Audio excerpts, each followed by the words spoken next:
कर्नाटक के वजीर सेहत दिनेश गुंडूराव ने चित्रदुर्गा में एक डॉक्टर को मुलाजमत से बरतरफ कर दिया है, जिसने भरमासागर सरकारी अस्पताल में एक ऑपरेशन थिएटर में प्री वेडिंग फ़ोटो शूट करवाई।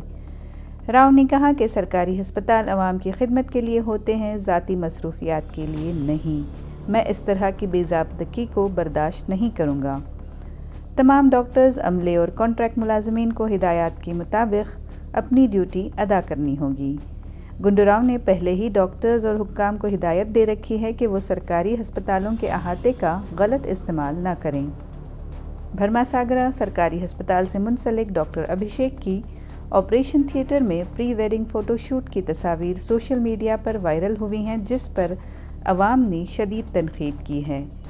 वायरल तस्वीरों में देखा जा सकता है कि डॉक्टर अभिषेक एक मरीज़ की सर्जरी कर रहे हैं और उनकी मंगेतर उनकी मदद कर रही हैं। एक माह कबल डॉक्टर अभिषेक ने बतौर हेल्थ ऑफिसर चार्ज संभाला था। ಭರಮಸಾಗರ ಆಸ್ಪತ್ರೆದು ಇತ್ತೀಚೆಗೆ ಒಂದು ಪ್ರೀ ವೆಡ್ಡಿಂಗ್ ಶೂಟ್ ಬಗ್ಗೆ ಮತ್ತು ಅದ್ರ ಬಗ್ಗೆ ಇನ್ಫಾರ್ಮೇಷನ್ನು ಗ್ಯಾದರ್ ಮಾಡಿದ್ದೀನಿ. ಇತ್ತೀಚೆಗೆ ಒಂದು ತಿಂಗಳು ಒಳಗಡೆ ನಾವು ಒಬ್ಬರು NHM ಅಲ್ಲಿ ಗುತ್ತಿಗೆ ಆಧಾರದಲ್ಲಿ ಒಬ್ಬರು ಡಾಕ್ಟ್ರನ್ನ ತೊಗೊಂಡಿದ್ವಿ. ಅವರಲ್ಲಿ ವರ್ಕ್ ಲೋಡ್ ಜಾಸ್ತಿ ಇರುತ್ತೆ ಅಂದ್ಬಿಟ್ಟು ಅಲ್ಲಿ ಭರಮಸಾಗರ ಅಲ್ಲಿ ವೇಕೆನ್ಸೀಸ್ ತುಂಬ ಇದ್ದರಿಂದ ಅಲ್ಲಿಗೆ ಅವ್ರಿಗೆ ಕರ್ತವ್ಯ ನಿರ್ವಹಿಸೋಕ್ಕೆ ನಾವು ಹೇಳಿದ್ವಿ. ಅವ್ರದ್ದು ಈಗ ನೆಕ್ಸ್ಟ್ ವೀಕಲ್ಲಿ ನಮ್ಮ ಮದುವೆ ಏನೋ ಫಿಕ್ಸ್ ಆಗಿದೆ ಅಂತಲೂ ಕೇಳ್ಪಟ್ಟೆ. ಇದರಲ್ಲಿ ಅವರು ಈಗ ಇದು ನಮ್ಮ ಭರಮಸಾಗರದಲ್ಲಿರೋ ಒಂದು ಅನ್ಯೂಸ್ಡ್ OT ಇದೆ.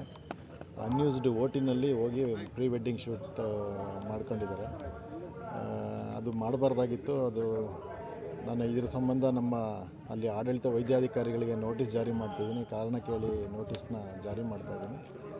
ಅದರ ಬಗ್ಗೆ ಒಂದು ಕ್ರಮನೂ ಜರುಗಿಸ್ತೀನಿ ಅಂತ ಈ ಸಂದರ್ಭದಲ್ಲಿ. ಅದು ಆಪ್ರೇಷನ್ ಥಿಯೇಟ್ರು, ಅದು ಅನ್ಯೂಸ್ಡ್ OT, ಅದು ಅವರೇ ಯಾರೋ ಒಬ್ಬರನ್ನ ಕರ್ಕೊಂಡು ಬಂದು ಮಾಡ್ಕೊಂಡಿದ್ದಾರೆ. ಅಲ್ಲಿ ಏನೋ ಯಾವುದೇ ಕಳೆದ ಸೆಪ್ಟೆಂಬರಿಂದ ಯಾವುದೋ OTಗಳಾಗಿಲ್ಲ. ಅದು OT ರಿಪೇರಿನಲ್ಲಿದೆ. ಅಲ್ಲಿ ಅದನ್ನು ಯೂಸ್ ಮಾಡ್ಕೊಂಡಿದ್ದಾರೆ. ಸದ್ಯ ನಾನು ನೋಟಿಸ್ ಜಾರಿ ಮಾಡಿದ್ದೀನಿ.